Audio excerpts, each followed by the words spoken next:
The mutiny of the New Jersey line, when soldiers said, nah, we're done. Picture this, it's January 20th of 1781. You're a soldier freezing your bayonet off in the middle of nowhere, New Jersey. Your paycheck? Lost in the ether of Congress's budget deficits. Your dinner? A questionable squirrel stew if you're lucky. Morale as low as British tea sales post-Boston Harbor. So naturally, you and your buddies decide it's time to drop the muskets and air your grievances, aka mutiny. But what happens next? Oh, buckle up. This one's got more twists than a drunk guy trying to march in formation. The Revolutionary War wasn't exactly the glitzy Hamilton musical you might imagine. By 1781, the Continental Army was running on fumes. Supplies were scarce. Promises of pay were emptier than a redcoat sense of humor. And the soldiers, well, they were ready to pack it in faster than you can say, "We the people."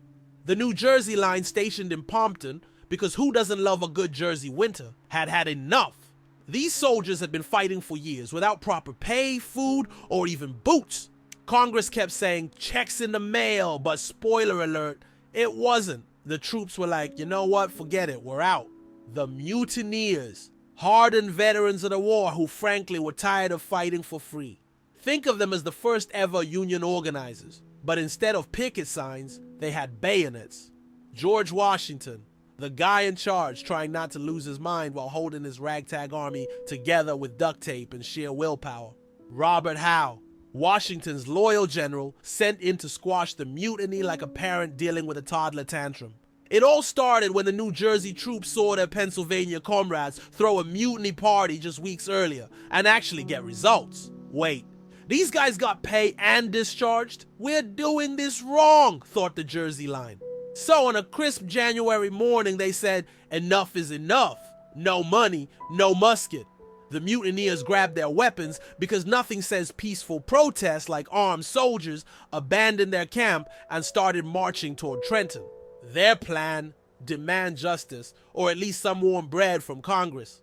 News of the mutiny reached General George Washington, and let's just say he was not in a let's negotiate mood. After the Pennsylvania mutiny, Washington had decided no more caving to these demands. He sent General Robert Howe to handle the situation.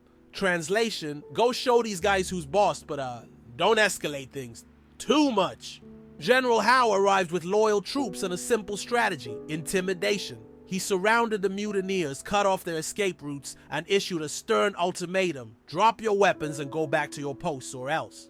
The mutineers hesitated. On the one hand, they were fed up with the lack of pay and supplies. On the other hand, they really didn't want to end up on the wrong side of Washington's wrath. Spoiler, Washington's wrath wasn't something you wanted to test.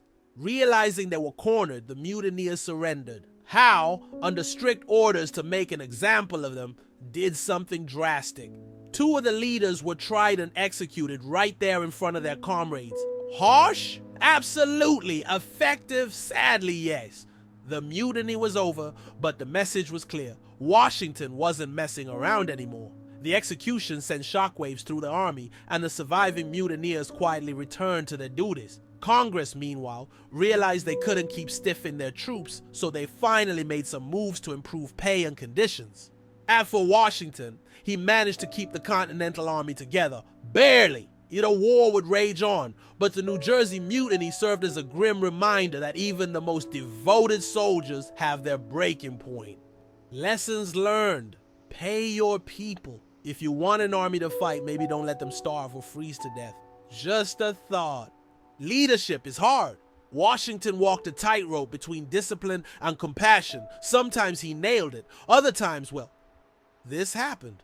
Don't mess with Jersey. Even in 1781, Jersey wasn't afraid to stand up and say, we've had enough. Today, the mutiny of the New Jersey line is a fascinating footnote in Revolutionary War history. It highlights the immense struggles faced by the Continental Army and the thin line between unity and chaos.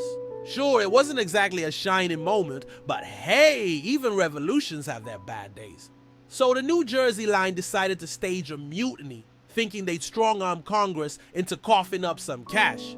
Instead, they got surrounded, surrendered, and watched their leaders get the ultimate "you've been canceled" treatment. The moral of the story?